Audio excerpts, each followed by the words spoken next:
Good evening, wrestling fans. It's Matt from That Time We Woke Up in a Podcast and Had to Explain Manga, our heated adventures over analyzing manga we find interesting, otherwise known as the Over Manga Cast. Got an exciting manga for you this evening. We got 1 through 14 pulse-pounding chapters, starring a protagonist so fearful you dare not say his name. I'm talking about the terrible, the intimidating, the under Doctor. Oh. Well, egg on my face. I should have read the entire opening before committing to the bit. Yeah, we read Under Doctor. Enjoy the show.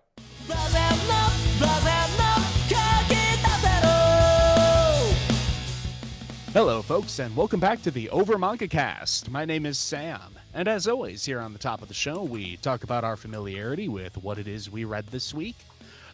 This was a new one for me, which actually isn't surprising. This is a fairly recent release. This manga is still ongoing and barely 20 chapters in. Jake, how about you? Honestly, actually, I hadn't even bumped into it browsing other stuff on Shonen Jump. I had no knowledge of this. All right, Jay, how about you? Yeah, this was a new one for me. And Matt. Yep, I just saw this on Shonen Jump app, and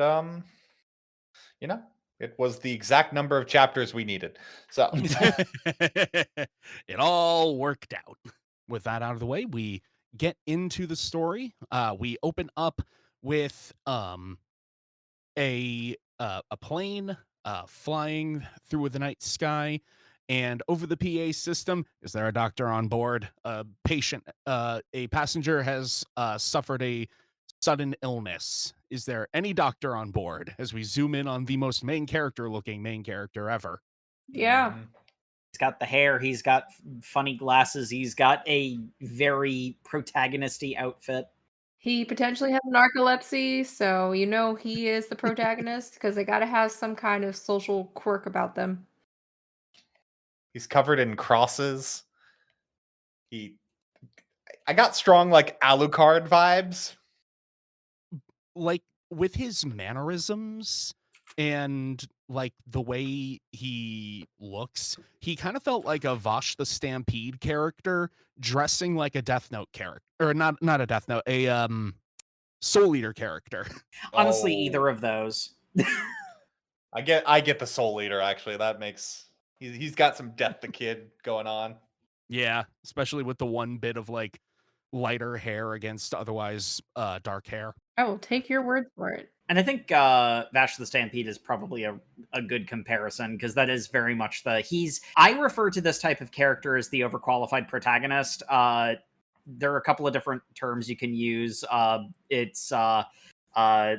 Serge Leone character is another term, where this is somebody who he's going to be fine. Like the main character is never under threat of particular like harm or damage or whatever. And the rare case where that does come up, it's because something from his world has come into the normal world. It's whether or not the protagonist and his blasé attitude is going to prevent collateral damage and, stop the bad guys before they do something to the normal people. And thankfully for the normal people, he's very much a prevent collateral damage kind of guy. We are introduced to him in a bit of a flashback as one of the flight attendants is watching over the patient, who appears to have the worst case of fits ever, with the way he's holding his stomach and screaming. Yeah, I mean, honestly, I thought something ruptured at first.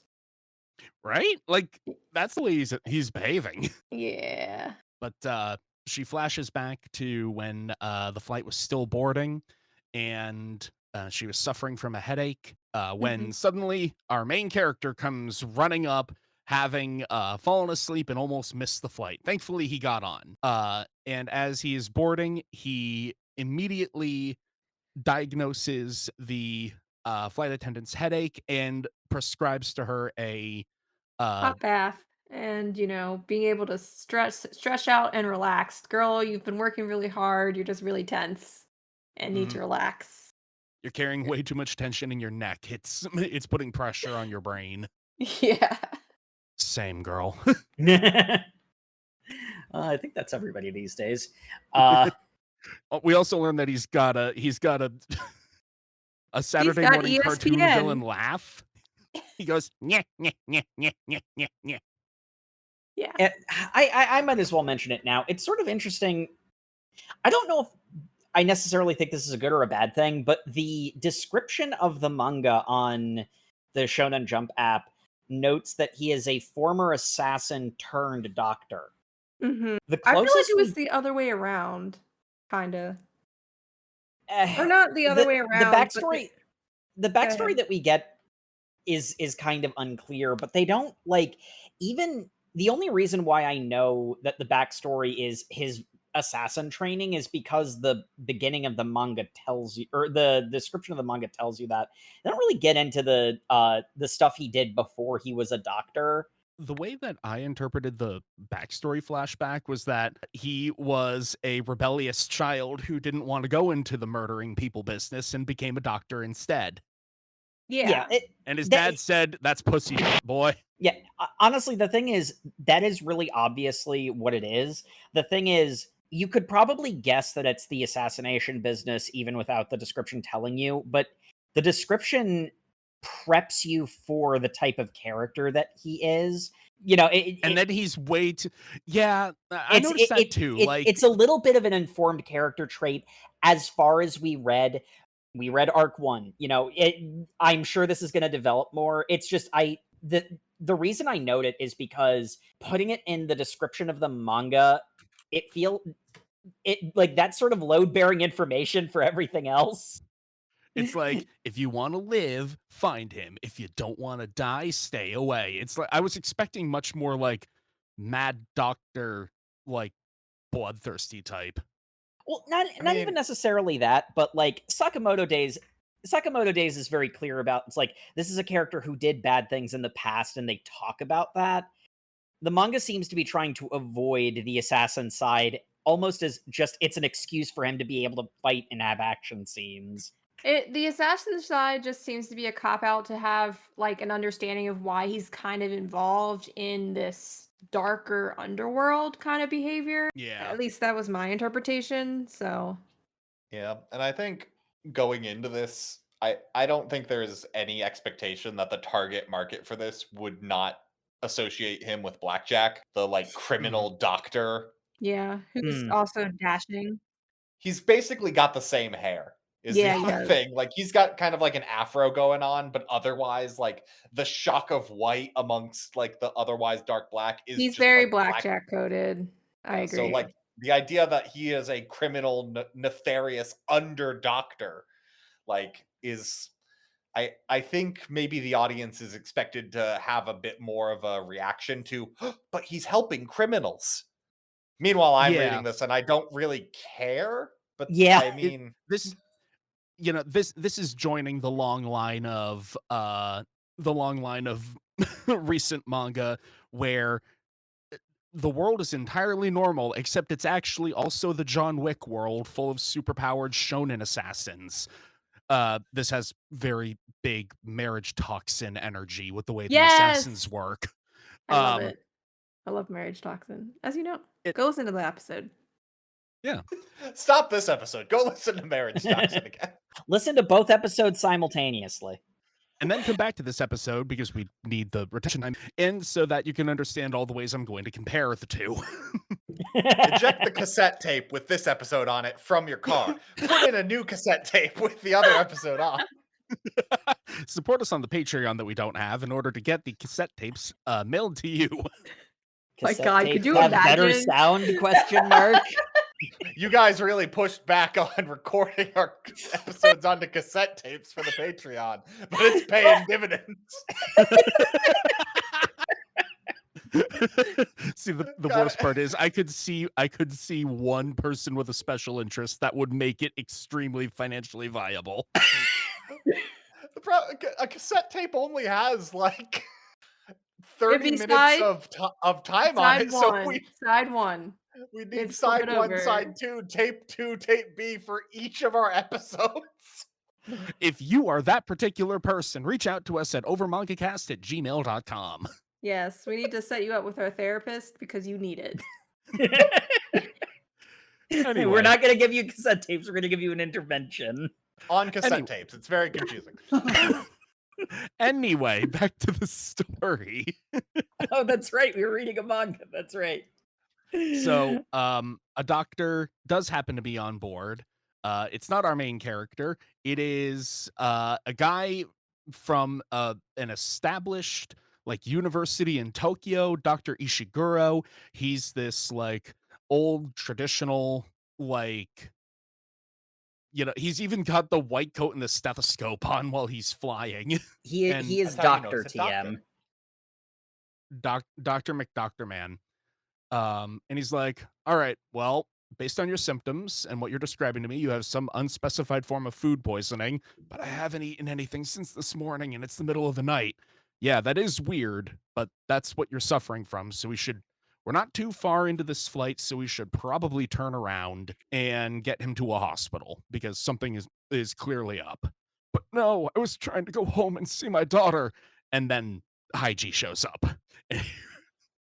I love this because he does the anime protagonist thing of like kneeling down next to a guy, taking the glasses off, stares for like 2 seconds, does something weird with his fingers, and the dude's like, whoa, I feel so much better. Dr. Ishiguro is like, okay, clearly you got some results because you alleviated his symptoms.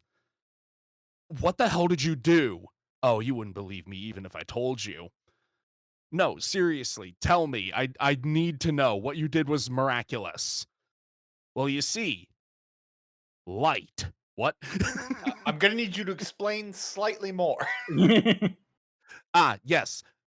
I can see the weak points of the human body as lights emanating from a person. There's all the standard ones on every human, and then weaknesses accumulated through injury, disease, age, all the wear and tear of life. And I use that in order to diagnose people and do, like, super acupuncture. Super surgery. And surely this is just a metaphor, right? No, this is all literal. Oh, well. I really expected Dr. Ishiguro to be like a stuffy old head who would be it's like, oh yeah, the stuffy, establishment guy who doesn't believe in the cool powers of our protagonist, and he becomes like a easily set up and knocked down like villain to establish how cool the hero is. No, we go in the opposite direction. He's like, I believe you 100%. You are the coolest guy ever. Well, yeah, I like that. Like the direction that he goes is I do not understand, and quite frankly, it's really hard to believe what you're saying. But I have seen that what you did worked. So because it helps alleviate the suffering of patients, I am all for this. This is awesome. You have my respect, sir. I mean, to be clear, when he says, I've seen what you did worked, this guy pressed the pressure point, and then the patient just said, oh, I suddenly don't hurt as much anymore. And then he said he will be good to have surgery in Tokyo now. So he has about 8 more hours until he's needed. So he's still just taking Heiji's word for it and a lot. Like, he doesn't double check. Acupuncture just works. Yeah. Unlike your Western medicine that doesn't know anything with its science and its... He is okay. Haiji is also an accomplished surgeon. We find out later. Yeah. Oh, I guess he does do the bullet surgery here, but that kind of happens off screen. Yeah. Dr. Ishiguro is like, although now that we've alleviated the patient's suffering long enough for us to get to Tokyo, he hasn't eaten anything in a long time. All he did was drink water. The only thing I can think of that would give him a food poisoning to this degree is if he ingested some kind of stimulant on an empty stomach, but he had water, not coffee. So is the water source on the plane tainted? Hijackers, gun, bang, bang. Yeah, it's that sudden. It's really funny. It's just like, aha, we poisoned that guy as a distraction, and now both of you have been shot. The thing that's wild to me is that, like, they poisoned a singular guy. Like, I'm sure that, it would have been some manga bullshit if they had poisoned all the water and it was at like specific doses to have everybody experience the same symptoms. But like, I kind of expect manga bullshit like that, especially after our main character says, I can see the places where if I poke them, you die, but I use it for good. I don't know. We're gonna get some more manga bullshit because apparently their plan is they want 20 billion yen or they will crash the plane into Tokyo. Is a completely normal thing to do. Just into Tokyo, not a specific landmark, just into Tokyo. Yeah, the kind of mixing up like old school plane hijacking with like modern terrorism. As Yeah. if those are one to one. They have different goals. Like, Yeah. give us 20 billion yen or we die.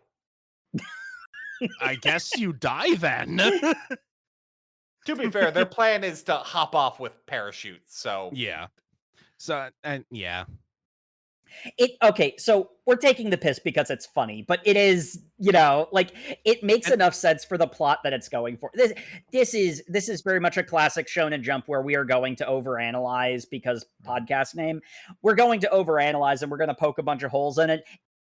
It does what it intends to do, and it's good for that. So, and this is the enjoy pilot the chapter. sass. This isn't the pilot chapter. This is the pilot chapter. They don't need to be airtight. This isn't the pilot's chapter, though. Yeah, they need to get some Heiji's chapter. But wait, no, they do have to be airtight because if they don't, the cabin will depressurize. I swear to God. Anyway, so Heiji brought the doctor down into the cargo bay. He's bleeding a shit ton, and he mentions you're really low on blood because you got shot twice. Doctor's just like, didn't you get shot? Oh yeah, my suit's bulletproof. We're not gonna just move on past that. What? Good enough for me. Well, no, see, this is one of the cases where it's like that.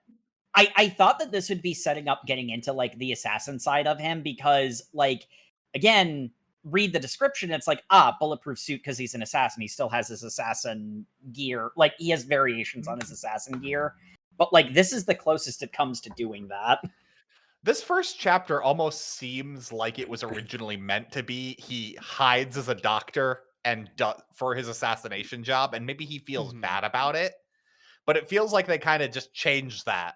And it is he does doctoring for John Wick universe. Yeah, and like it's one of those ones where it's like circa the I know I'm gonna try to stop mentioning the description because I think I made my point on that. But like the headspace it put me in combined with what we see in this story is, I guess I was expecting more of a Sakamoto Days kind of bent to it with like he did bad things in the past and he's making up for them, and like so you expected him to be like completely removed from it and like on his redemption arc kind of thing. Well, yeah, like maybe not totally removed from it because he's like he'll doctor for anybody, including like the people he worked with in the past or whatever. But there being like a thing of like there'd be some chapters where he's just doing miracle doctor things, and then there's other chapters where it's like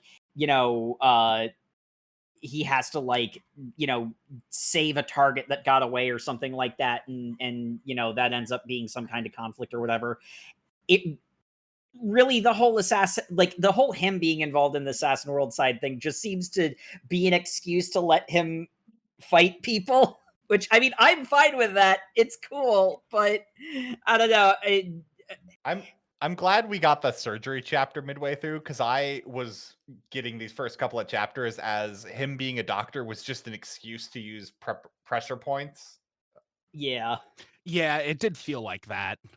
But he does this bit in the cargo hold is kind of exactly what you expect it to be. This is establishing both the main character's code and identity is, I will save everybody. I am not asking. I am going to save your life, even though you're telling me that I don't have time to do this. It has that bent, and also you can't possibly do this in time. It will take at least 90 minutes under ideal conditions, and then he does it in 50. It's very standard in establishing, and like it's one of those ones where it's like, you are being saved. Do not resist. Do not resist. And like there is a level of it's kind of expected for this to have the surgery off screen, but that's this isn't oh god, we read a Describe uh it. Sakamoto I, Days is also a lot like this. no, Monster, is it? We Oh, read another Monster's series. Monster is he's a brain surgeon. Yeah. Yeah, we Yeah. read at least one other series that like more went into the main character was a doctor and more went into the medical side of it. Jacob, Mm. Frankenfran. Yeah. Yeah, Frank and Fran to a degree. That isn't what I was thinking of, because there was something that was like more realistic and went Brandon into the Brand is doctor. wholly realistic. I believe her. Monster is very realistic. You're probably thinking of Monster. I'm probably thinking of Monster, but like I like it doesn't do that, so it will generally cut around the doctoring stuff. But like in this first chapter, you'd kind of expect it to, because if this were to have big doctor, like big medical specific, like, like house style moments or whatever, you wouldn't want that in the pilot chapter. You'd want to build up to that in the main body of the story. Before I had an idea where this manga was going, when he's in the cargo hold and he said, "Luckily, this cargo hold had all the supplies I need to do this surgery." Immediately after saying the bleeding wouldn't stop and he's like so low on blood, I'm just like, wait, so there's just blood bags down there? And then I'm looking and I'm like, oh wait, no, there's a They- dog in a kennel. Are you gonna give this guy dog blood? And then that No, didn't happen. he But coincidentally says he has all the supplies and all the materials he has in the cargo hold, which is totally So- a cop out. I hate So it. he just stole donated blood. Also, he says in the cargo hold, but he seems to mean his briefcase. So that also feels disingenuous. Like, I could don't be care both. that I don't care that Superman the doctor has all of his surgery tools he needs on his person at all time. That I don't really care about. It's the luckily this cargo hold was full of medical technology. I'm like, well, hold on. Oh, Don't you know this is the doctor plane? That's why they were asking the passengers if there were any doctors on the plane. Yeah, because they were going to this big like medical conference in Tokyo. Yes. well, more of them should have stepped up than these two. I I do know, like right? the line he has where the doctor is just like, no, you need to go on and save yourself. There's not enough time. And he's like, yo, hold up. No. I'm a doctor and you're my patient. So you telling me to move on was never on the table. That's not the power dynamic here. You are my patient, so I'm saying, do you want to live or do you want to die? Because I won't operate on you if you want to die. That's fine, but make that choice. You don't get to decide what I'm going to do. Yeah, I did like that. And, he has a like flashback page. I like this a lot. He has a page flashing to like all the connections he's made with patients, all the times he's put in his all to help people get through the roughest moments in their life and, help them with a smile on his face, showed compassion. And he's like, I have patients waiting for me. I can't die yet. And yeah, I like that. That was a good, like, heartwarming moment. Oh yeah, no, it's a very standard scene, but it's well constructed and it does exactly what it needs to. This is an like we make jokes about like the terrorists' plan doesn't make sense, or oh, it just so happened to have an entire medical triage in the cargo hold or whatever. But like this is a pilot trying to sell you this series, and this is an absolutely excellent opening chapter for everything that's going to come up like in the rest of the story. So the terrorists are like, it's been an hour, policeman, where's our money? You're asking for a lot. Even if you're asking for a lot and you're asking for it to be transferred through multiple banks so it can't be traced. Do you know what hour it is? We can't get wires this quickly. Well, you can do it quicker if every 30 minutes I kill a passenger. And that's when Heiji shows up and enters shonen battle mode. Shonen battle mode. Yeah, this is the Serge de Leon godly character arrives to save the village from the banditos. See, Yep. now when he said that his power was he could spot weaknesses in the human body, I'm like, okay, that's a fun thing. He can probably just like do quick acupuncture jabs or like stab people with like a scalpel or whatnot in order to like incapacitate them. That's cool. Nothing too out of the ordinary, just beyond the like I can see light thing. And then the first move in this is he deflects the bullets with a scalpel from the panic firing hijacker. Yeah, it's some bullshit. Like Splitting the bullet in half and lodging it in the ceiling. Lodging two halves in the ceiling, or the guy fired twice. I can't tell. Like, but he doesn't. It's not like he's got super doctoring powers, so he needs the scalpel to like do this. He's just flexing on these people, and I don't. Yeah. I don't know why he's doing that. like well, because doing it's him getting his big damn hero moment. Like this is aura farming used correctly. I'm Doing sorry, impossible- Jacob. The reason he's doing it is because this is a manga. Yeah. I'm saying in universe. In universe, why is he doing it? He's doing it because it's cool in universe too. Doing impossible parry, mark it off your bingo cards. Doing impossible parries with non-weapons is literally an exalted power. There it is. Oh, I do like the flashback he has where he's just like he's getting his shonen protagonist training from his father, and like he's got like I blank on hot and cold guy from My Hero, but he's got Todoroki. Yeah, Todoroki Endeavor training going on here because his son has just got the shit beat out of him. It's just like, you want to be a real man. You will assassinate me, your father, because that is what an assassin is. You want to be a doctor and help people? F off. Also, the one thing I love about his dad is his dad looks like he's straight out of fucking Saint Seiya. Like he is a separate he has a separate art style from everyone else, and I'm like, damn. I was torn. I'm like, damn. Like the way the chin and the nose is constructed. He's hitting the Dark Souls, well, what is it? T-posing over his son. Like his dad is from a previous generation of manga. And I'm 100% sure that wasn't on purpose, but I love that theory I've got going right now. If it was on purpose, kudos. So he knocks out all of the hijackers in the passenger compartment, storms the cockpit, and his technique is to attack all the different vital points of the body, which he's got names for all of them. Mm-hmm. And stabbing them causes agonizing pain. And he's like, I'm going to teach you a lesson. And I love how he's like doing his ora move, yelling these words. And then in the cockpit, the pilot is just not reacting. He seems surprised when the door opens and another guy walks in. Oh.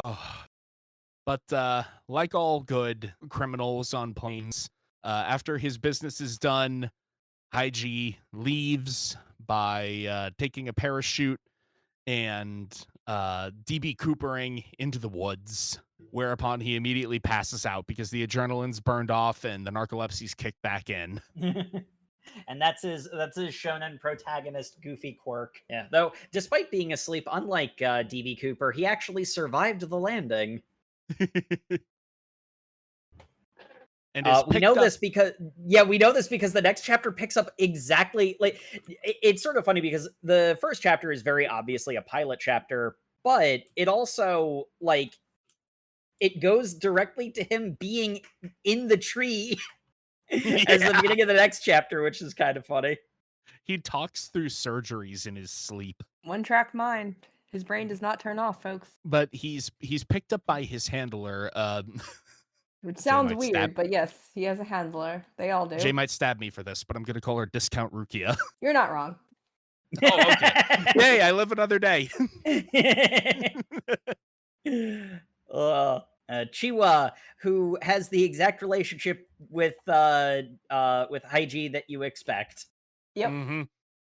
She is the business side of his hijinks, and she's like, "Do you have any idea how much I just spent bribing literally every official and journalistic organization to have you be a nameless vigilante and not some super-powered mega doctor?" Yeah, but I was aura farming for like half the thing, so You're gonna pay me back for this. Aura farming is expensive. That's what they don't tell you. We It's also get a okay, bit of a yeah. We also get a bit of a it's a setup of a Chekhov's gun that doesn't like come to pass in our reading, but Chiwa's last name is Oshimori, and there's subtle hints that the Oshimoris are like an extremely powerful clan in the underworld. What do you mean hints? They blatantly tell you this. And hints because it's talked about in universe. They do the correct version of as you know, where it's like, oh yeah, of course you have access to this. You're an Oshimori. What are the details of that? Audience, keep reading. You'll figure You'll it find out. out later. It's more subtle than uh having a walk and talk with your boss and saying things that he literally already knows so that the audience can hear it. Mhm. But yeah, chapter 2 is really second verse, same as the first. He's brought in to heal someone who has infiltrated a Yakuza family. Like he's an undercover cop or something, right? Yes. Yeah, he's So an undercover cop. so This they is so weird. need They keep specifically saying that he is a member of public security. Yes, Yeah. he's a cop. Yeah. I don't know. The fact that he's a viable like customer for this underworld criminal doctor. Yes, exactly. I He don't understand why the criminal doctor is being hired to heal the cop. The Well- fact that he's in network for Hygie is weird. Is public security a separate division of the police that's dirtier? No, the very heavy implication is about the Oshimori family is that they are like basically a checks and balances system for both the authorities and the criminals, that they sort of exist as a like neutral party for everybody. That like it doesn't matter who you are, you can come to them and they will like treat you evenly, is sort of the implication. Mm. And that like they're like a foundational family that has like existed since time immemorial, and like everyone like respects their authority, because if the criminals were to go after them because they help the authorities, then they're so powerful that and they fight dirty, they'd wipe out the criminals. If the authorities try to go after them, then there'd be a giant power vacuum that a bunch of like people with no scruples would suddenly fill, and it would make everything worse. So they feel like a aggressively neutral intermediary. So I don't think it's Yeah. that odd that a undercover cop is coming to them. But this really just serves as a chance to reintroduce Hygie's powers, because, you know, he's getting ready to help the cop who has a stab wound when the gangers that he's infiltrated have found where he was hiding out, and Hygie just goes out and beats all of them up. I like that this reveals that his powers to see people's weak points go through walls. Because he Yeah, punches right? through a door. These acupuncture pokes straight through a door, like a front door too. Like I don't think there's even a peephole for it. Maybe there is. But like it's in a way that his power shouldn't work. it's just magic. It's Yeah. Oh. It is definitely magic. This is largely also mostly Chiwa's introduction, because we don't learn anything new about Hygie.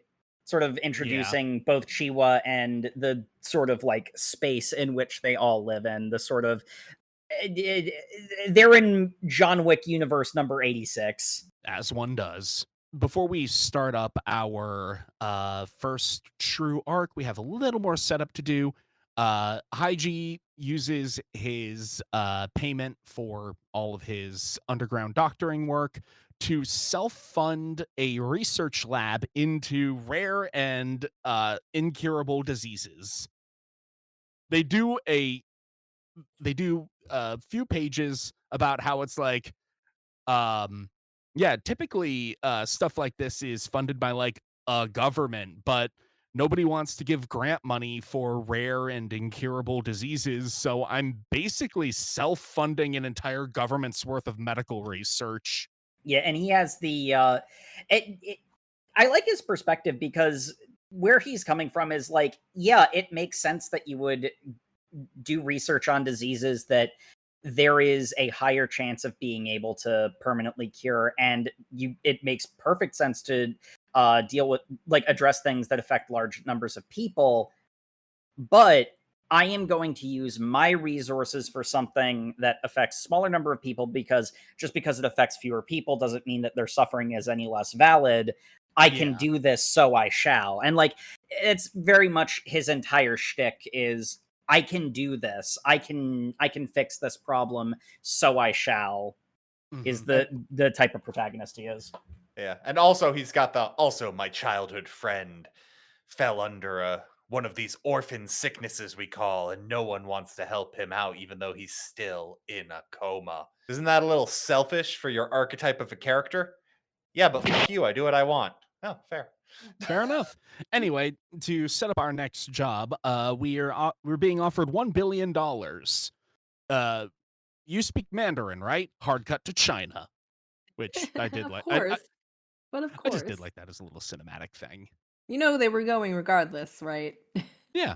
I No. I liked the hard cut until it was a page went by, and then the conversation just continued immediately from where she had left off. And I'm like, Uh-huh. oh, well, I yes, I understand do why. speak Mandarin. I understand why you did that.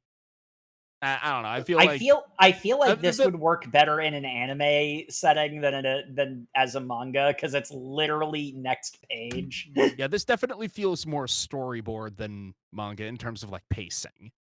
But I can't fault the mangaka for wanting to hit a certain aesthetic. What I will fault the mangaka for, Mm, uh, vis-a-vis this arc, is how much like trust me, bro, telling not showing happens per the criminal organization. Because she was like, we've got a request from Black Coin, a Shanghai-based criminal organization. They're really evil guys. And then Yeah, like and there's a strong implication that she's like, normally we wouldn't take a job from people this evil. But luckily, the patient is the 14-year-old daughter. So she's probably not done any crimes yet. It's like, okay. I don't I didn't I at no point have I gotten the vibe that that main you had character a Kun would line. care. Like I don't. Yeah, I never got the impression that Haiji has a line on like worthiness of a patient to be saved. Well, Well, admittedly, that is expressly said later. She was just like, I have to screen out the worst of the worst because he will just do anything for anybody. yeah, and honestly, Chiwa doesn't really seem like she's the type who would balk at that. I think the concern that she had is that they would pull a betrayal, which they Mhm. do. You know, Which it's they it immediately do. Yeah. yeah, so it's one of those ones where it's like it feels more like Chiwa would normally not do this because they're untrustworthy and they could potentially pull something. But hey, the money was good and the timing lined up, so it's not like it's not like I've got moral scruples with it. And with Heiji, it's like, I know you would prefer to work on people that deserved it, but I know you will help anybody. Plus, it's a little girl and not the actual evil guy, so no problems there. And then, the point of it is to show he would help you even if you betrayed him. It's just he does have a line he won't cross, which is what we'll get into here. Yeah. It's like, trust us, these guys are really, really evil. They do all sorts of terrible stuff. And to be fair, the mob boss is really, really evil. Because as soon as Haiji walks in, he's like, all right, point of order. You're the one who needs surgery. My special eyes tell me so. At which point I went, okay, so the daughter's going to be the donor. And he's like, yes, I do have a heart disease and I have an extremely rare blood type. hmm What does he call So it? He It's calls it's it. like fantasy universe blood type Yeah, nonsense. Like it's like a bomb or something. I thought, yeah. So, and he's like, the only potential donor that I could possibly have is this bastard daughter that I had no idea existed because I banged a prostitute one time. I Yeah, was how about to say, fortunate is that? they explained this was his bastard daughter in like the most roundabout way possible too. It was just like, yeah, and I was looking around one day and I found this prostitute, and turns out I knocked her up at some point, and here was my daughter, and she didn't even know she gave birth. So really, no one gives a shit about this kid that's my daughter biologically through blood. So I'll have No, her she heart she eased. obviously knew she gave birth to the girl. Basically, like she was an ex-prostitute, so I guess she moved on somehow. And Nobody else gave birth, I think, yeah, is the Oh, I'm sorry. Gave birth to her without me knowing. yes, I Yeah. understand where I misread. No, see, here's the thing about this. They go through this so quickly. This is very like by the numbers. We have a point here and we're going to get to it as quickly as possible. You know, I mean, like, I don't mind that they don't show that the criminal gang is super ultra giga evil. Like, I will take the manga's word for it on that. This is, we need to have the antagonist of this arc be as puppy kickingly bad as possible, so that we can show that I'm not going to talk around it, so that we can show that Heiji's moral line isn't I won't help you because you're too evil. It's I won't trade one life for another. yeah. Like his moral line is like the do no harm doctor code type thing, not you're too evil for me to operate on. Like that's Yeah, the whole point of this. He even literally says, like, I'm not taking the functioning heart out of that girl. Go find a donor the right way, and then I'll do the operation. But like, no, I'm not leaving her with you if your plan is to I'm so go through glad it the he did. wrong way. He's like, yeah, I'm taking this child away from you. I'm calling CPS. Like, I what was the I was so surprised that she wasn't the character who ended up sticking around. Right? hell? That would have Well, made then more this sense would- to me. This would have just been Sakamoto days then. At that point, yeah. And it's already pretty Sakamoto days. But Actually, yeah, it's not far off, actually. But the girl is like, no, you can't refuse. If you do, he'll kill anyway. You're the only doctor left who could possibly do this. So you're going to agree to it, right? No. All right, time to kill you. Time to have my shredder rip off of a bodyguard kill you. And then immediately get decked in the most humiliating possible way. Yeah. He got his Oh my clock God. cleaned. Yeah, I love the panel showing his face, the clear imprint of Haiji's fist in his cheek. Yeah, yeah. Mhm. Then we get a crowd of like Chinese triad gang members getting out their knives and their guns, and then we just get Chiwa with her 2 deagles, and it's just like, don't worry, I'll shoot all of them. Pow, pow, pow, pow, pow. And now I'm like, how does this play into the no murder rule? Is this going to be some spot of tension between Haiji and Chiwa? Like, does she kill where he doesn't, and this is like a potential bit of drama that could appear? No, it's Fire Force. It's Fire Force all over again. These are special metal bullets that bounce Are and built to ricochet, I guess. And therefore, She couldn't just have rubber bullets. see now, I need to be cool, so I fire these special ricochet bullets, and because I'm intentionally ricocheting, each bounce eats up kinetic energy to the point where I'm only breaking bones, not kill it. What? So I'm gonna point out one of these people got shot in the temple. So if you're breaking bones, that person's dead. Like, Yeah. But okay, so the thing is, ricochets do actually do a lot less damage. Like the amount of damage the bullets would be doing if they're ricocheting 2 or 3 times is realistic. It's the fact that they are ricocheting with intent is the manga or is the John Wick superpower. It's quite something. oh, but anyway, she takes out all the mooks, and they're gonna get the girl and leave. But then we get masked assassin coming up, who is luckily, oh yeah, there's that new assassin that we just hired 1 month ago. Also, he only speaks sign language and no one communicates with him, which is really cool. Now, what you might be wondering is how the hell did we hire an assassin that we can't talk That nobody to or can communicate with. Mhm. It would seem that would be a crucial part of hiring an assassin. Yeah, he speaks with sign language because he's mute. I sure hope that really cool character trait sticks around. Well, I mean, Before we can not much of a doctor if he. I don't know. I'm of two minds. Yeah, Before- I honestly, I'm with Matt. I'm of two minds. before we get to that, he defenestrates Chiwa in order to get the ones going, and Haiji has to finish his fight against knockoff Shredder, who got apparently he has a third bit of tiger claws, because very specifically one of them was broken and now he's got two again. There's probably just tons all over this place. I don't. Yeah. I love how much setup they pull for him. It's just like, he's the 1,000 killer, murderer so prolific that he once walked into a precinct with a kitchen knife and killed 35 guys. Like, he's a cyberpunk character. And then he just instantly gets got. Yeah, and Heiji's got that line of like 1,000 killer. It's so easy to kill people. Is that something you should be proud of? Like, which that's a good line. That is a good line.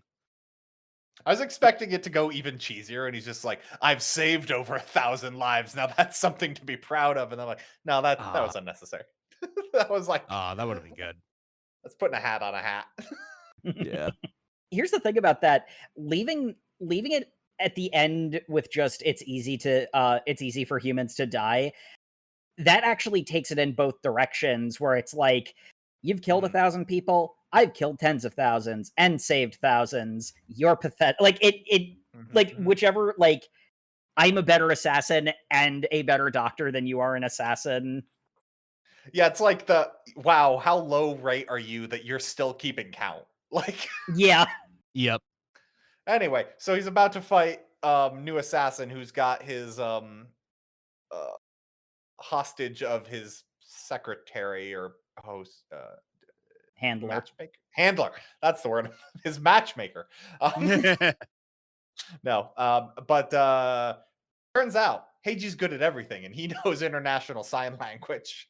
And because sign language involves using both of your hands, it he has to let go of Chiwa in order to talk. Yep. But then he's also so casual. He's just like, yeah. Well, yeah, it's almost more so that, like, Heiji asks in sign language to let her go, so he does because he respects that somebody actually knows sign language. And then he's like, yeah, I have not talked to anyone in like an entire month. This is It's amazing. it's so lonely. I'm like, how did you get hired? I've got genuine concerns here. How old are you anyway? I'm like, I don't know, 15. Why are you working with these people then? Money. It's always money. Oh, that's cool. Since we both respect each other, do you want to have a shonen anime battle? Yeah, I feel like that's what we got to have. All right, time for us to fight. I am now going to this fight is a little more involved than Shredder Man. Because it starts off with Haiji just, being on the defensive. He's getting ready to go in and deal a single attack, which the kid senses and backs away. And he's like, "Cool, you've got good instincts. That's a wise decision to back off when you're about to get hit." And it's like, "Oh, just like what Grandpa would say." I better have a flashback to my grandfather. Whoever trained you is really strong. The Grim Reaper. Chiwa, what does that mean? The legendary assassin Grim Reaper?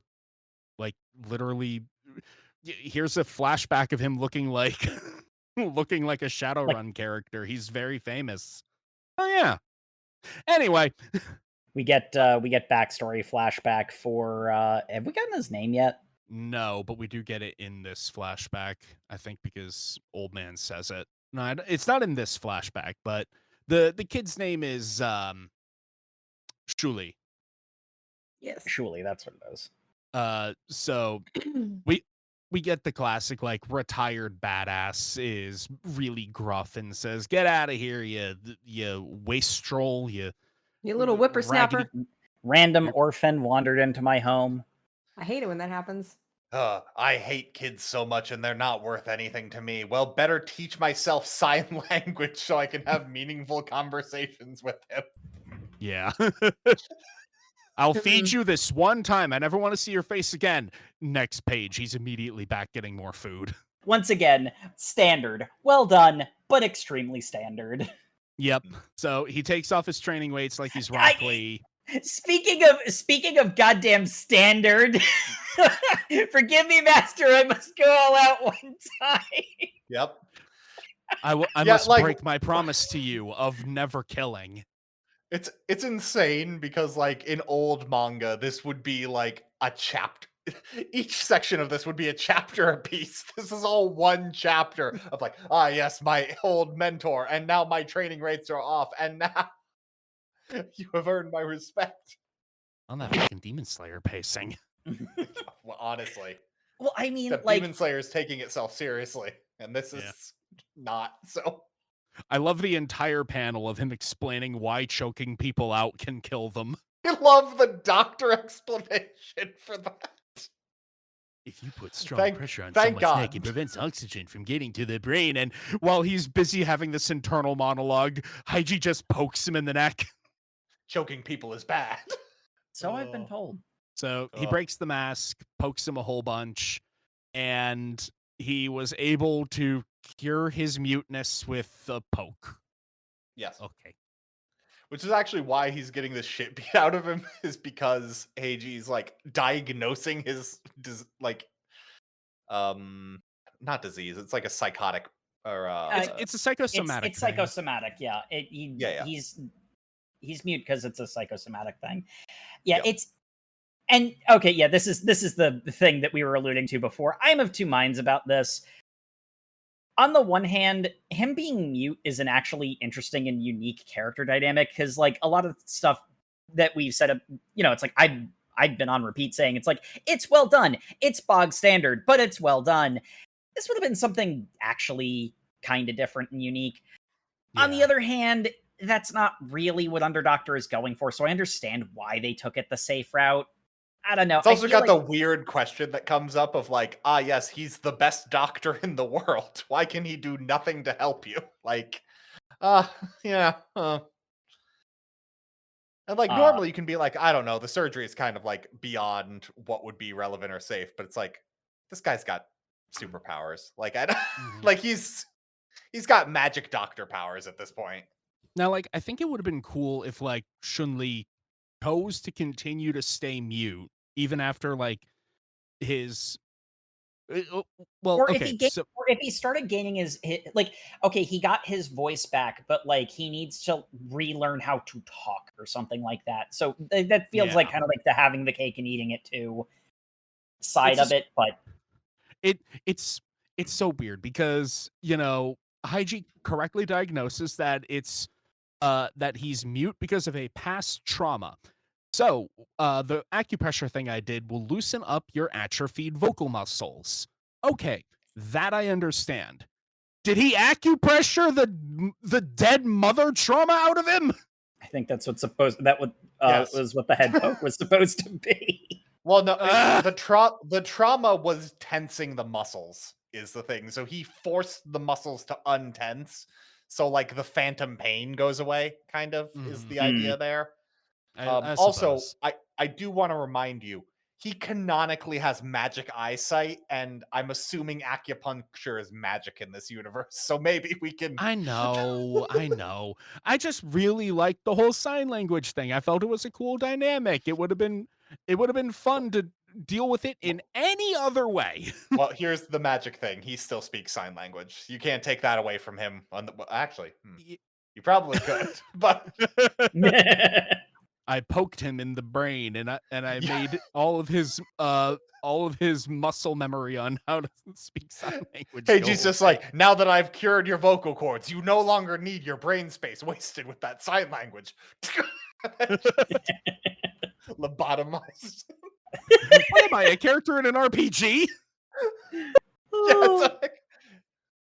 No, you need to know long division, child. Anyway, the boss is- Shuli leveled up and he can only know 4 moves, so they had to delete sign language for long division. Anyway, all the guards are defeated. The boss is tied up. It's like, we're gonna take the billion yen and your daughter and this kid.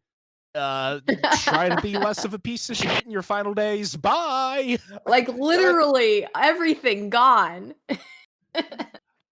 I do like that they just take the money for like pain and suffering, because everything up until this point I thought they would just leave. But no, they're like, Yeah. fuck you, no, this is our money. It's our money now. You wasted our time. You brought us here under false pretenses. Fuck you. Anyway, Don't we should worry, probably get. Chad. I'm giving you the money so that you can buy the city I think you said your dream was. Actually, my real dream, now that I can speak in full sentences, I want to save my grandfather. He's sick and dying, so I'm going to pay you, a doctor, with this money. Well, I just gave you the money. Yes, and I'm giving you the money. Well, I'll take this money. This is my money now, and I have no moral qualms about keeping it. Okay. I also did like Shun-Li's like initial motivation of like, this neighborhood is a cesspit. It's a slum. It's shitty. I want to have enough money. Well, he says he's going to buy it and turn it into a better area, but that's like a childish ambition. Like a more mature version of Because that he is does like, say that when he's like 6. yeah, like a more mature perspective on that would be, I want to invest in my community. And like, Nope, he wants to gentrify his community. I've bought all the luxury apartments. maybe he'd reach that point eventually, but because meeting Haiji is a is like a canon event. It pivots the course of his life. Ugh. But anyway, Grandpa Grim Reaper has like stage 15 brain cancer, so he can't be saved. He's too far gone, yeah. But And worse, the cancer has infected his eyes, so he can only see a blurry spot where his adopted son once was. But at least he gets the final gift of being able to hear that child's voice that he'd never heard before and has also always wanted, but expressed only in this exact scene right here. oh wait, you want to be able to see too? I mean, yeah, I can do that. Poke, poke, poke. Oh, by the way, I'm crap. Jesus. Oh, God. Holy crap, I can see again. This is amazing. Did you cure the cancer? No, you're still going to die. Oh, okay. Well, he specifically doesn't want his cancer cured is the other thing, because he's like, Yeah, that when I too. became an assassin, I said I would do nothing to maintain my body because I was taking lives, and preserving it is not something I should ever feel the need to. Yeah. They do also make it clear though that Heiji wouldn't be able to cure him anyway. And I do like that, because it's like, as much as he is him with the pressure points and whatnot, like, yeah, it's shonen magic, but there is something like somber and sobering about like, this isn't going to give you the easy out of Heiji can just pressure point fix, something that is like terminal and this far gone. Like, he's still, like there's still a level of there's difference between a doctor and a miracle worker. Yeah. Heiji can't cure deaths that have narrative weight. I gotcha. So if you've got if you're a woman and you've got young sons, you're going to die. There's nothing you can do to stop you from dying. Only kids if you need have that motivation. one ponytail coming around the front. The side ponytail, yeah. The dead exact mom ponytail. Yeah. But that is about halfway through our reading, so we're going to take a quick break here. And when we return, Haiji obviously has 2 new young wards now, right? Right? Right? We'll be right back.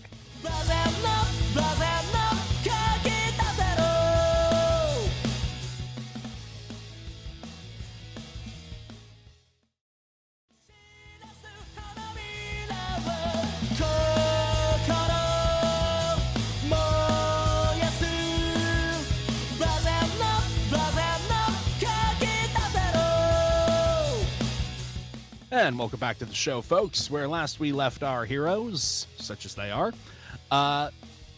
Haiji had just finished essentially dismantling a criminal organization and rescued 2 children. So he now has 2 young wards. What do you mean he put the girl into criminal underworld witness protection and just left Shun-Li with his dying grandfather. I do like how the last chapter says Chun-Li's grandfather died 7 days after this procedure. And then cuts to the next day. Yep. And then the manga feels the need to have Chun-Li explain on panel that my grandfather died 7 days ago. And I'm like, for how fast paced this is and everything else, I'm like, you could have just streamlined this a little more.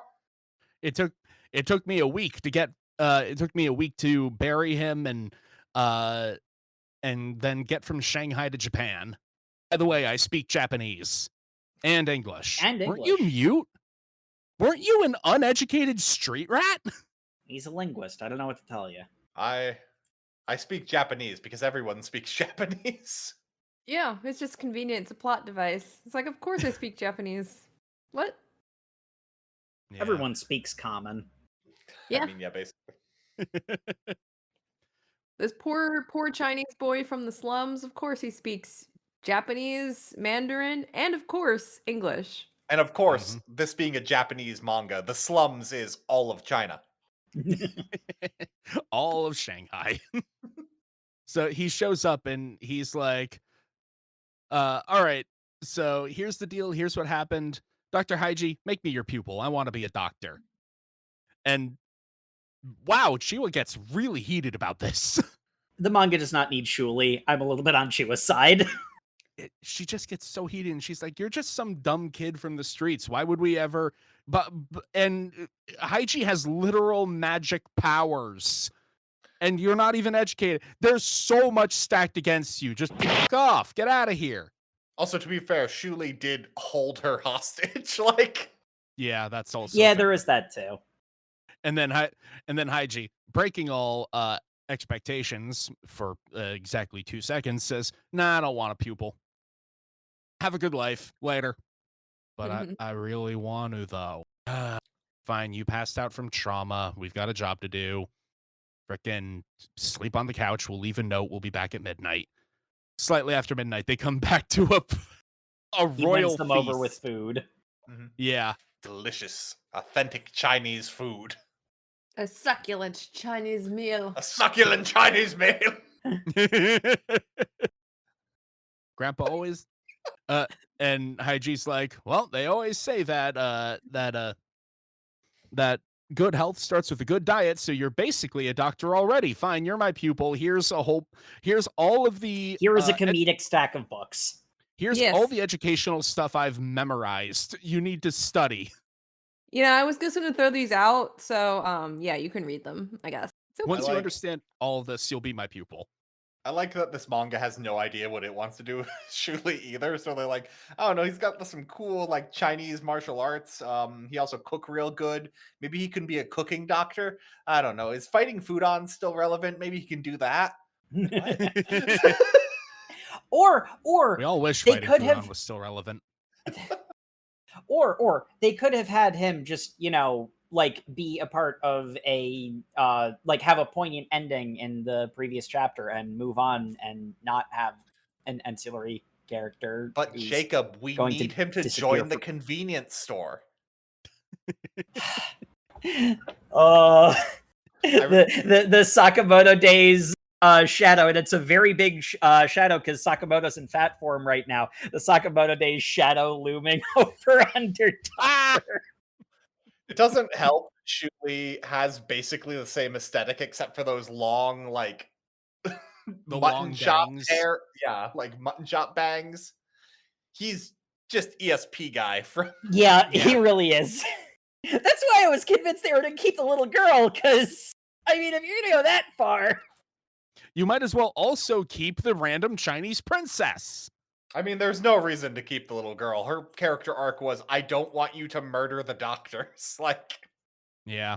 really, given what's at stake, the fact that like obviously her life has been involuntarily forfeited, that's very noble of her to be like, I'm already gonna like die, so please don't kill random doctors. Yeah. I do like Heiji just saying like, oh yeah, cool, you can be a cool doctor or whatever, I guess. As he's just like, he's just gonna keep making me delicious food because I don't Yeah, think he's ever gonna 100%. be a super doctor. Heiji does not have a lot of faith in Shuli. Like, No, he Well, doesn't. think about it. So his guardian dies, so he doesn't have grandpa anymore. He's an orphan. So I mean, it makes sense that at least he has a place to stay and he has like access to education in a way and food. So I mean, it makes Yeah. sense why they just keep him. yeah, and Shuli has no interest in teaching, and it doesn't seem like he'll ever have to. So, Yeah. Yeah. Win win win. I also like the little interaction where she was like, "Hey, Shuli, you always call Haiji doctor. Why do you never address me formally?" Cause we're both his assistant. It's because you beat me in a fight and think that I'm lesser than you, don't you? No. What are you, a dog? Then he proceeds to be a dog for a whole page. It's Yeah, that was kinda weird. I was not expecting that. I'm like, what? I like that the next chapter has an opening of a surgery scene that is drawn so seriously. I did not recognize the main character in it. I was just Yeah. like, oh, this is just like actual surgery. Mm-hmm. Oh, actually, on a relook, I'm also seeing that his surgery glasses have the crosses on them. the thing that caught my eye was the messy bangs in the back. But that could be anyone. It could even be that guy. You're right. It could be that guy. You're right. But Haiji gets a call from Dr. Sawatari. A friend of his? A lady friend. Lady Lady friend, friend, yeah. Oh my. The NPC that we need to introduce for this next arc. You say arc, it's basically just a flashback. Like, Yeah. it is a circumstance that prompts a flashback, is what it is. Like, Mm-hmm. She's like, I need your help with operating on an extremely rare disease. And Haiji gets all morose. And it turns out he's super morose because he's being called in to deal with a extremely rare form of a cancer, pulmonary artery intimal sarcoma, or PAIS. And he's extremely locked in, not his usual either sleepy or vaguely cheerful self. So Shuli, who's here for exposition, uh asks Chiwa what's up, and she explains how Haiji might appear to be divinely powerful and an amazing super mega doctor who can fix anything, but he's still just mortal. yeah, it's actually like a very serious kind of like. It is, yeah. I tried to help this little girl, but I failed. Yeah, I really like this one because they don't go into like huge detail, but there's no like shonen action battles in this or anything. It's just a story about a and like the thing I really like about it is it's a story about a doctor who like failed and learned from his mistakes. And I really like that aspect of it where it's like this bad experience he had, like when it goes into how he performed the surgery. The surgery was a success. Everything was fine. He walked away. The surgery ended 2 hours ago. And then all of a sudden, one of the doctors who had helped him with the surgery runs to come get him because suddenly the patient has taken an unexpected bad turn. And because they didn't, like, they thought that she was through the worst of it, they couldn't, do anything to, reverse things in time. And she died, post-op. Mm. And, it's a very sobering moment as she was driving him home. He's crying in the back seat of the car because even if you do your absolute 110% best, sometimes people just die. Yeah, and the thing I really like about it is like like we don't get like any of like like we don't see any like depictions of the actual surgery itself. But like one of the things that they make clear is that Heiji is like like after the surgery is over, he talks about how it's like we have to keep watching this patient. He could take a sudden turn. Like the sort of like clear indications, like they don't like show them like catching something or whatever, but it's like he's learned from them. Like he lost someone in that, like he lost a patient, and that like will always weigh on him. But he's also not going to lose another patient the same way. And like him learning from that, so it's a really good little mini arc. Yeah. It I think I mentioned this earlier, but like this entire time I was worried like doctor was just a shorthand for acupuncture, like kung fu fighter. And then this is just like a 2-chapter arc about him just being a surgeon and like facing the reality of it and like trying to do his best, but sometimes things are out of control and just feeling bad about it because he can't save everyone. It's really like somber and like allows things to just kind of breathe. And they're definitely also- not going to overcompensate. I really appreciated the restraint of no shonen action fight in this bit. I also really appreciated the bit where he was staring ironically into the ocean and then made friends with a tiny crab. Little crustacean friend. Little crab crawls on his shoulder, and she was like, why?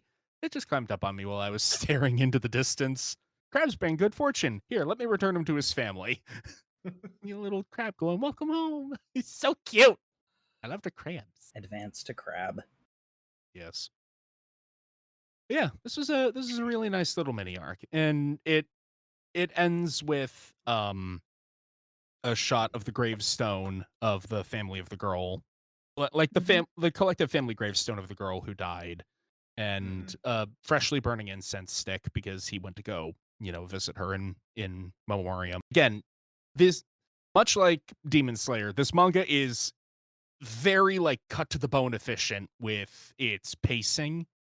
It's like we have Doctor, who happened to be there and previously knows him because of that time in Tanzania noodle incident, to get Haiji where he needs to be.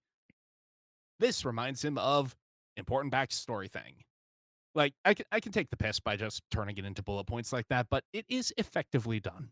Yeah, it is sort of interesting because we're very solidly in, an era post, what had come before.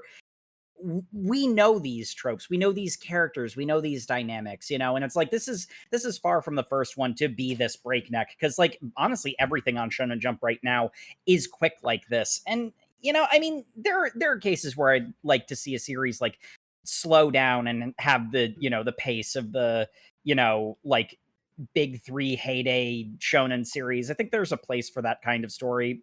Though, to be fair, we also have One Piece, so I suppose it's not like that's gone extinct or anything. One Piece is incredibly breakneck at the moment. Oh, well, okay. Unfortunately, they just keep making up backstory. One Piece is a ride. Yeah. You could say it's a cruise. Oh, that's dumb. This has been annoying. I'm bored now. My Gen Z attention span desires, I don't know, maybe Americans fist fighting through the death zone level of all buildings in Japan. We're going to Vegas. Yeah. Woo! We don't even go to Vegas. We just start there. Where we are introduced to our next villain, who is the most guy ever. I love how only on the reread right now, I'm noticing he is surrounded by his wives. Yeah. Oh, yeah. It's set up like they're biddies. Yes, it 100% is. And that's why I was like, I had to do some flipping back and forth here. I was just like, wait, what? Oh, we do see the 3 rings on his ring finger. And I thought it was just, barely. like a stylistic accessory situation, That could that could just 100%. Be bling. It doesn't need to be 3 wedding bands. But it probably is 3 wedding bands. Oh no, it is. He explicitly shows it later that it is 3 wedding bands. So okay, so here's the thing. Much as we are going to take the piss with this character, he's very funny when you break him down and analyze him. This is actually kind of a perfect example of this is just the pace of shonen manga now. And that's fine. It's doing what it's trying to do, and it's doing it effectively. But I also, there is a lot the case where I kind of feel like you could afford to slow down and explore things in a bit more detail, because in a previous era of Shonen Jump, this like 3-chapter like micro arc within the opening, like, setting establishing arc that we read, this could be like 14 chapters. This could be an entire This arc could onto have been itself. a Zabuza. Yeah, in an older series. And honestly, this was good. I liked this, generally speaking, but this also is very symptomatic of just the way things are now, that we are going to be speed running the shit out of this. You could make characters out of all 3 of his wives, but that's No, not we going to already happen because we don't have time for that. We already did that. We already barely did that with Sound Hashira Man. Right? No, exactly. Like, this is like even more fast paced than Sound Hashira Man from Demon Slayer. Like, we have one who looks really excited, one who has heart-shaped sunglasses, and the other who's in a veil, so she's vaguely Middle Eastern. And looks kind of and has the sort of like de facto bored expression. Yep. Honestly, you know what tropes all 3 of these characters have. Like, come on. And hey, remember that crime boss from like 5 minutes ago? I was about to say, from 3 chapters ago. It is sort of funny because, like, he rolls out in the wheelchair and I'm like, is this the brother of the guy from the previous? And then, like, he's like, I need you to kill the Underdoctor. Flashes back to, no, it's literally just him. Yep, it's Mr. Kong. I need to hire you to kill the Underdoctor. And then Maxwell standing there with his big ass American expression and his 3 wives eating an apple, going like, nah, I need you to gamble for here. And if you win, then maybe I'll take the double prize money as my bounty pay. Oh my God, I won! Oh shit, okay, yeah, let's go do this assassination. And then they just leave, and I'm like, damn, the pacing. Also, Matt, I heard there, you made the same mistake I did. This man's name is not Maxwell, it's Maxwell. In hell, that's dumb.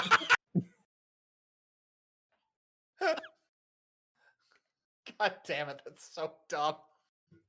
I know. We get another world building thing with Chiwa's clan, because apparently the 44th building, or the 44th floor of every like major building in Tokyo, or maybe all Japan, is actually a hospital run by her family for the rich and powerful and criminal, because 44 is such an unlucky number, nobody would think to double check there. Yeah, What, you don't want to go to the death hospital? Yeah. Yeah, honestly, this is a lot of where... I mean, it's really cheesy, but I do love it. It is the equivalent. It is like the equivalent of there being like, of there being this on the 13th floor of every like American hotel or something. Yeah, actually, you're right.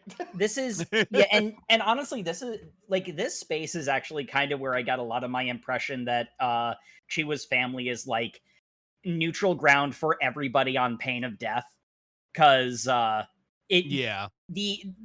pretty strong implication is that like anybody, like, you need to know somebody to get access to it, but if you're there, you're supposed to be safe. It doesn't matter who you are. And like, it's not like obviously because of the series that this is, like, they focus on like there's like a hospital, like there's hospital facilities in it, but it kind of feels like there's more than that, that it's just like, this is just neutral ground. So anyway, in case you were expecting Maxwell to play it cool for any amount of time, he almost immediately catches bullets in his bare hands and then climbs up the shaft of an elevator 1 floor at a time by launching himself up. Yeah. And then I do love him pulling open the elevator door and like crumpling the metal like he's moving through a curtain. It's such a good shot. Yeah, he's literally like, I don't know, Superman or something. This is a normal world that could very well be our own. I wish I wish it didn't have the onomatopoeia like sound effects, because that would be a hard wallpaper.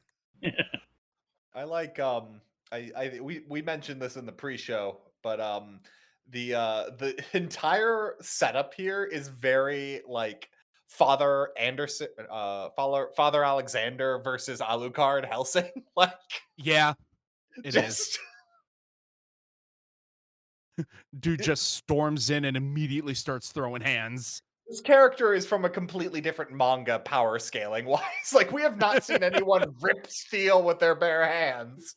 Oh. Well, see, that's sort of the funny thing, because I was kind of expecting something like this, because Heiji is from a completely different manga power scaling wise. Nobody's really done anything like it's all been like Charles Atlas, like Superpowers, yeah. it's one of those ones where it's like technically somebody with the like adrenaline super strength could do pretty much any of these things, like anything that's happened up to this point. It's like obviously you can't do it on command, but that's sort of a they're all like non-Justice League Batman level, I guess. Whereas this is just like full on, like this is so far beyond superhuman, it's this is a whole other level. But like Heiji's already kind of there. Like this is Heiji's already splitting bullets with a scalpel. Yeah, this is the godly character in the Serge Leone Western is like meeting another god, and the mortals have to just get out of their way. Yeah.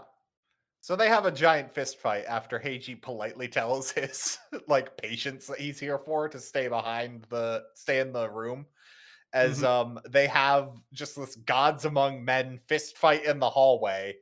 Ch.1 has both her guns drawn directly at Maxwell's back, and Heiji has to go, Ch.1, put those fucking guns down. You're not going to be able to do anything.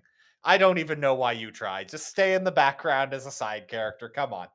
Like, you saw this guy rip steel open. Like, maybe we can... I do like how she introduces him. It's like Maximilian Carter, also called Maxwell, or Miracle Man, or Apple Man. Also, I kind of wish that they leaned into this more, but an apple a day. Yeah. They don't really do anything with it, but I noticed that, like, oh, I get where they're going with this. And they don't. There is some conversation that implies that Maxwell and Heiji have met before, which will be expanded on a little bit later. But you might be wondering, what is Maxwell's superpower that makes him able to like bend a steel and go toe to toe with Super Acupuncture Man? Well, you see, boy thick. He's so thick. He got thick bone, he got thick muscle, he got thick skin. Well, more importantly, he is the antithesis to our main character, because our main character can see the weak points in people, and this is a man who has not a single one. When he stares at him, he just sees blackness. There is no light of weakness. Yep, he's just how they grow him in America, boy. He's the growth hormones in the milk. he ate his grits and his eggs, and he went to church every Sunday, and he played football in high school, and now he's fucking invincible. Yep. Title card. Wow. We do get a flashback of how the two of them met. On a rainy city street. Maxwell came up to the underdoctor and said, "I want to know, can I die?" And his tears ran so thickly that they were visible through the rain. And that's where we get like the sort of motivation for Maxwell. He is a genetic freak of nature. He is every super soldier program from name a sci-fi series, just as a guy. I mean, kind of, he's Bruce Willis's character from Unbreakable. Oh, you're right. Like, he is an immortal person in a regular world. It's like you look at him and he looks like he looks like Doflamingo from One Piece. Yes, he Uh, does. But he's actually like 80 years old. Like he hasn't even aged beyond a certain point. Wolverine energy. And all he wants to do is die. As if this wasn't marriage toxin enough. I was about to say, so you might be thinking, how is our protagonist, Heiji, supposed to stand up against this god of a man with in-universe canon, no weaknesses? Not a single fault line in his body. Yep. Well, that's simple. Heiji can go Super Saiyan. All he needs is a mirror. He it's the marriage acupunctures toxin himself. thing. He acupunctures himself in order to go. Well, it's not Super Saiyan. It's Kaioken because it like he can destroys only his last body. in it for 10 minutes. Mm-hmm. Or like, what's the One Piece gear where Luffy turns red and burns away his lifespan? Gear second. Yeah. Burns away his lifespan is doing some work there. Yeah, well, so is the time limit on this one too. Yeah. Although he does have the electricity from like Super Saiyan, like that. Yeah. In universe too. Yeah, so I don't really know what's causing the electricity. That's not like it's like Maxwell is like, are you like staticked up or something? There's no explanation. I can only assume that he's fired up his bodily functions so much he's generating enough bioelectricity to spark. Sure. I too enjoy static shock, but come on. I like that after Heiji goes Super Saiyan, he can now see lights in Maxwell, which implies that his ability to see weaknesses is only weaknesses he can affect. Makes sense. I think that was stated. Isn't that what his training with his father was? No, that wasn't expressly stated because he said his power, he sees the universal weak points that every human has, and then the ones that are like created by injury and age and wear and tear and whatnot. It never said anything about like the weakness being contingent on his ability to hit them. But it's magic. It doesn't matter. It's magic. It doesn't matter. Median flash show. Yeah. So we then get a pretty cool fight of Heiji is faster and debatably like pinpoint stronger. Whereas Maxwell is just all around tough bruiser who has got these tiny weaknesses that are being exploited. He does get a badass cutscene where he's just like, pain. I remember that back when I was 2, when I was running after a butterfly and tripped and scraped my knee. You are the first human being to make me bleed my blood, unlike those damn monarch butterflies that I fought to extinction. Okay. He didn't fight monarch butterflies to extinction, but we don't know that. You don't know that. He didn't. I guess his childhood was the only time where his superpowers hadn't kicked in yet, because we do see a flashback later on where he's still a young child, like sick, like in the 5 to 10 range, where some doctors straight out of, I've blanked on its name again, the manga with the invincible people with the immortal people where you have to run away so you don't get murder torture. Ajin, yeah. He gets captured by some doctors straight out of Ajin, where they turn him into a crash test dummy to test the limits of his. Yeah. They full on turn him into a crash test dummy. They tie him to a pole and drive a car at him. Yeah, they kind of just give him Homelander's backstory at this point. Yeah. So speedrun. How I mentioned that this is speed ran. This should have been 3 separate encounters. Like this is this is a little fast for my taste. Honestly, like here's the thing about all this. We all know what it's going for. It gives all of the information it needs to. From a pure structural perspective, it's fine. It just doesn't feel as impactful as it should.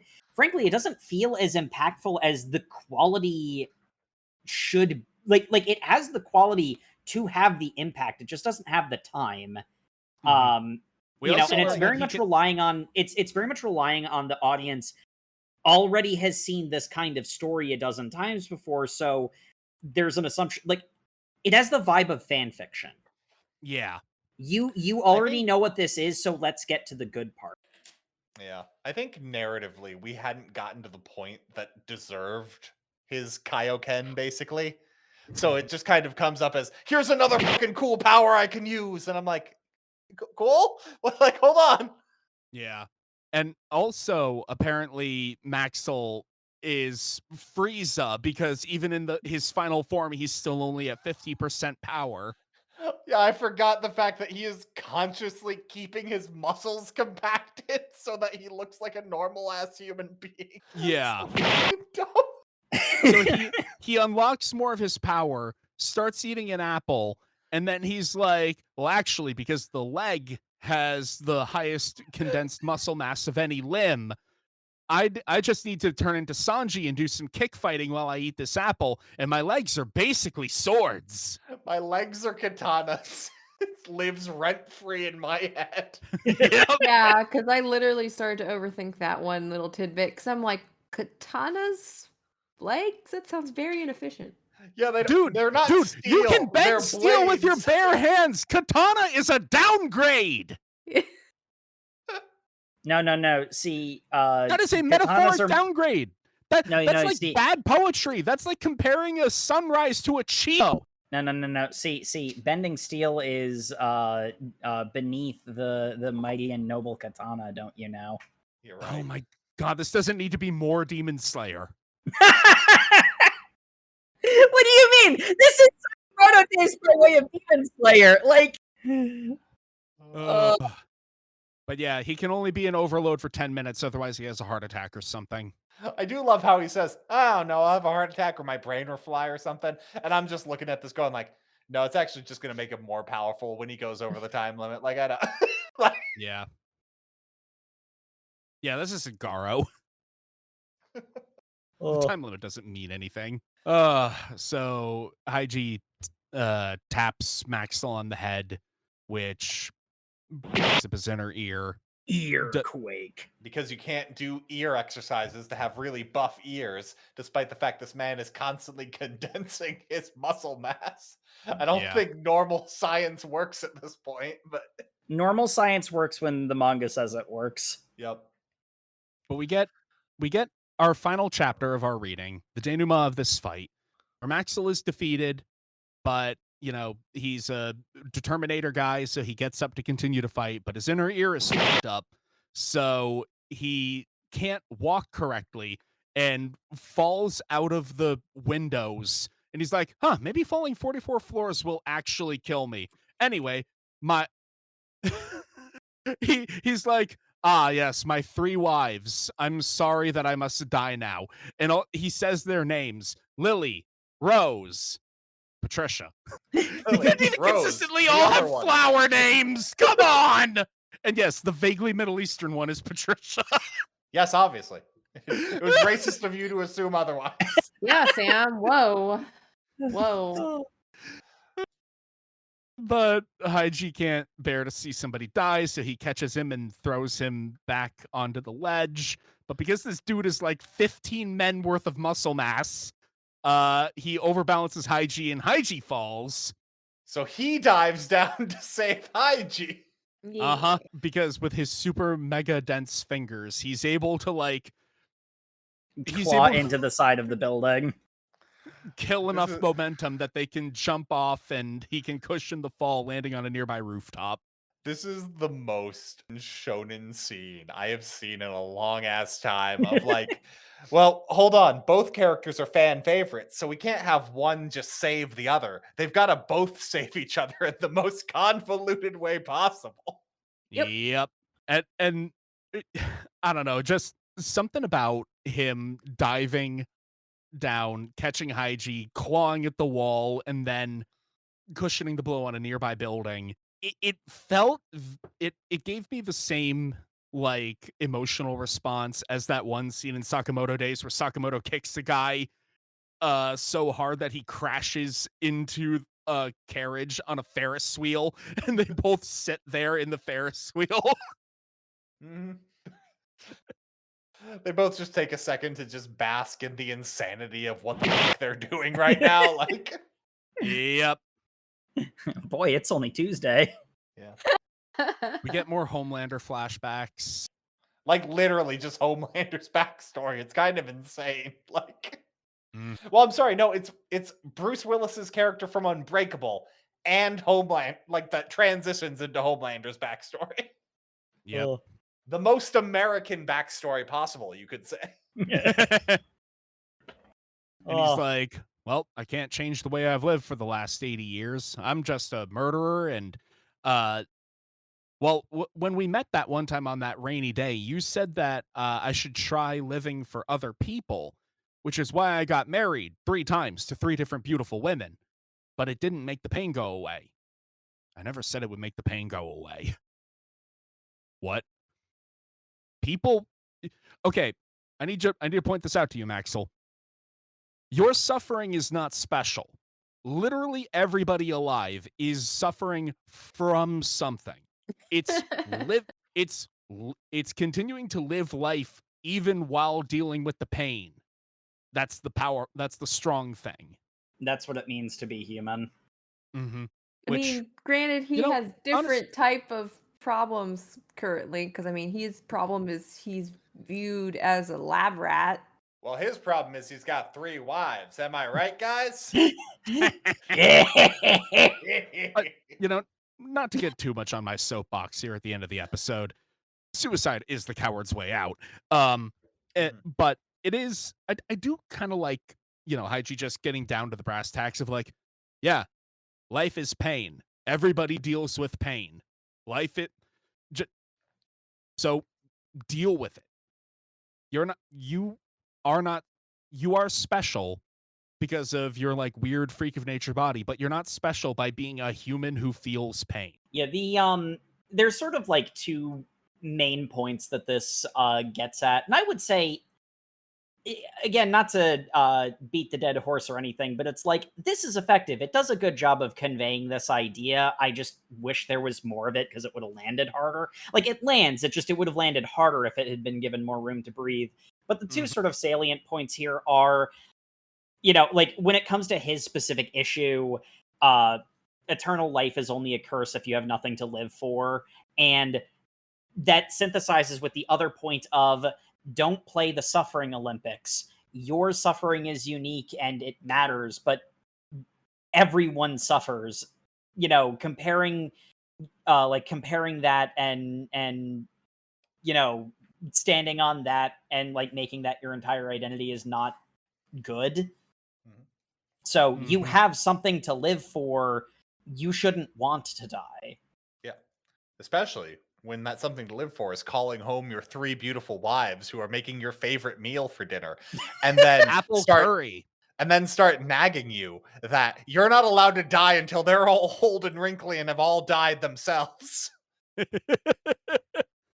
See, This man, did we already touch on the fact that this man is allegedly already 80 years old? They do just kind of say that. Yeah.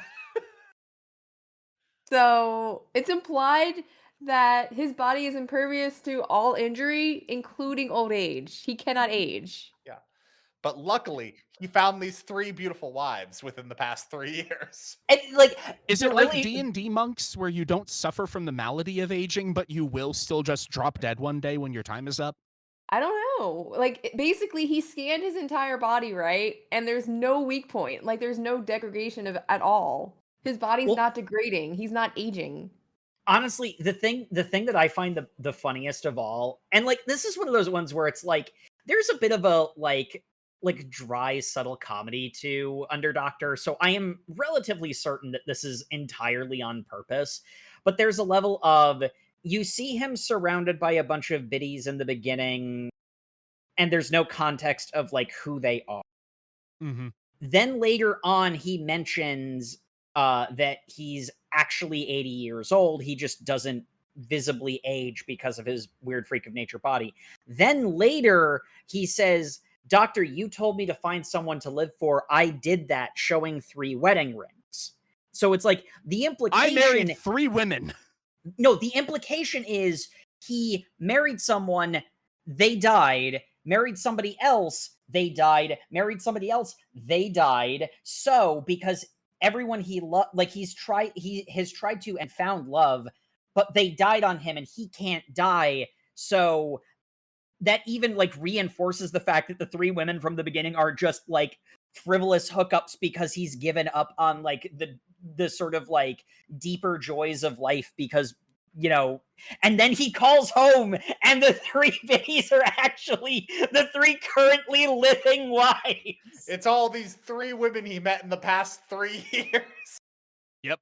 It's one of those ones where it's really funny when you realize, like, because they present the information in the way that implies a sort of well-worn tragic story, but it turns out no. Don't play the suffering Olympics. There are people that care about you, and in particular for this guy, dude, you got 3 hotties as your wives. I like that they're currently making dinner when he's in Japan. In He's Japan, not in gonna be home in Japan! time I for noticed dinner. that too! The curry's gonna be cold, man. I don't know what to say. Yeah. Also, like, here's the other thing. It doesn't take 3 people to make curry. Like, it's... Yeah, I mean, that scene also didn't make sense to me at all because I'm just like, I assume, ladies, that you're cooking for yourselves because he's not gonna be home in time for dinner. I don't know how to tell you this. I Well, don't know. he Does better his be at home super in time for dinner. I don't know. Does his super mega hyper dense body of uber muscles require a bunch of calories? Has he tried starving himself to death? I don't... That's the other thing. I don't think he's tried to kill himself is the thing, even though that seems to be his character's motivation. He wants the doctor to do it. Which is Weird. sick and twisted in its own respect because he's violating someone else's boundaries. Well, Like- he got Suicide by paid to cop, be in except it's by suicide by cop, except the cop is the assassin guy who specifically swore to never kill. Yeah, to be Yeah. clear, Maxwell is an assassin. He took a contract, so... Yeah. But it's kind of like a gotcha of like, I know you said you wouldn't kill me, but now you signed this contract. No, he didn't actually, Ugh. because he didn't have a contract to kill this guy. This is just an Nope. outside situation. Maxwell had the contract to kill Haiji. Yeah. Although he does call his wives to return the money. And they're not happy about that is the other thing. They're like, oh, great. You know, okay. So very early on, I was thinking to myself, all right, so he's this doctor that will treat anybody in the underworld. There's lots of room for potential drama with that because, you know, no honor among thieves, infighting amongst criminals and people who do ne'er-do-welly stuff. Obviously, he has saved somebody in the past that somebody else wanted dead. So they're going to go after Haiji as revenge. And we do not get exactly that. We do get his actions coming back to haunt him, but it's the guy he specifically didn't save because that guy was that much of an asshole. And I just wonder how much. Okay, who's the doctor from the Ninja Turtles who keeps getting like more and more bionic bodies as he gets limbs removed by Shredder as punishment? That's a deep cut, my friend. I have no idea. I know who you mean. Baxter? Yep, Baxter? it's Baxter. Yeah, I'm just wondering if Kong will become more and more like Dr. Baxter. He's trying to get revenge. He's the sending recurring villain of the series. You only have 2 months to live. That was 6 years ago. The manga is still running. He I keeps like- sending a rogues gallery of guys after Haiji who he keeps converting into good guys. I did like the setup for the joke there with the Chinese mob boss. It's like, you only have a few months to live. How are you going to spend those final few months? And we cut to him in the wheelchair with the long ass beard, and you're like, ah, yes, this must have been months later. But then his beard gets ripped off, and it's clearly like been within a week. Like, It's a fake beard because he's a wanted international criminal. How else was he gonna get to the States? Yep. Anyway, thus brings us to the end of our reading. So, as always with any shonen, favorite character and favorite fight. You know, I already enjoyed him for how over the top silly he was. and the discussion just made it even more fun. My favorite character is Maxwell. He's just such a, and I don't even know if I like him because I like his character arc or just because he is the miracle apple man. What got the the muscle density of like 15 dudes. I mean, here's the thing. Por qué no los dos? Yeah, por qué no los dos. And favorite fight, the Maxwell fight. It was the one that was like the most involved and had not strategy. It had the most ass pulls, but at least they were vaguely interesting ass pulls. Jake, how about you? Honestly, the thing for me is that the characters are so stuck. I didn't really get that attached to any of them. I guess I Yeah. like Chiwa. She's again, it's a well-worn gimmick, but her gimmick is fun. Yeah. Playing straight man to all the goofy shenanigans, getting frustrated with the main character's gimmick is a fun character. The eternally suffering bureaucrat in a world of madmen is always fun. Yeah. It's why Rabute Gilliman is a beloved character in Warhammer. And favorite fight? Honestly, all of the fights are pretty darn good. I kind of honestly really liked the first one on the plane just because it's the one that most had the, like a big damn hero moment. Here comes the the hero from another story happened to wander through the town type thing, and I really like that. Mm-hmm. Plus, it was just a good showcase of what Heiji can do. Indeed. Matt, how about you? Favorite character, favorite fight? I gotta go with Maxwell. He got development for what it's worth. Mhm. And I don't know. He's got 3 wives. And he's American. I mean, really, just nothing but wins for him. And then I guess Yeah. favorite fight, I gotta go with the Heiji versus Maxwell barroom brawl that punched out an entire floor. That punched out an entire world building floor in this hospital that nobody. I did skim ahead to the next chapter. We just move on to an entirely other day. I would not be surprised. This floor 44 hospital doesn't come up again, at least insofar as I've looked. Yeah. Jay, how about you? So I'm probably in the minority here, but I really like Shuli. He serves a really fun sort of flex character. Is really I look forward to his future development just because they kind of threw him into he is super intelligent, quick, easy study. He is the, eventual protege of Haji. Yeah, I did think it was kind of a cop out. They just magically made him understand, English and Japanese in addition to Mandarin and international sign language. Just why not?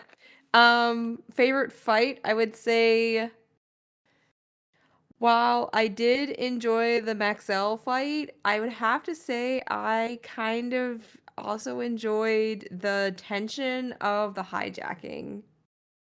The build Yeah. up, the introduction was really, really cool. Something about sort of the high stakes of, at high altitude, dealing with multiple innocent bystanders kind of adds to a tension of a fight or a negotiation or whatever. That just makes it more enjoyable narratively, I think. It's not just your Agreed. standard, like, just stand by and watch them punch the heck out of each other. There's more dimension to it, I guess. Indeed. And would you continue reading? I mean, if we did another podcast episode, I feel like that's my default maybe. Like, I enjoyed it. I didn't feel like my time was wasted. I did all this reading in a day because I had an insane week. But yeah, no, maybe. Jay, how about you? So this one is gonna be really bad. I agree with you, Sam. If we did another episode on this, I did enjoy reading this. However, it's very similar to another manga that I really enjoy, which is Marriage Toxin. So I'd read Marriage Toxin.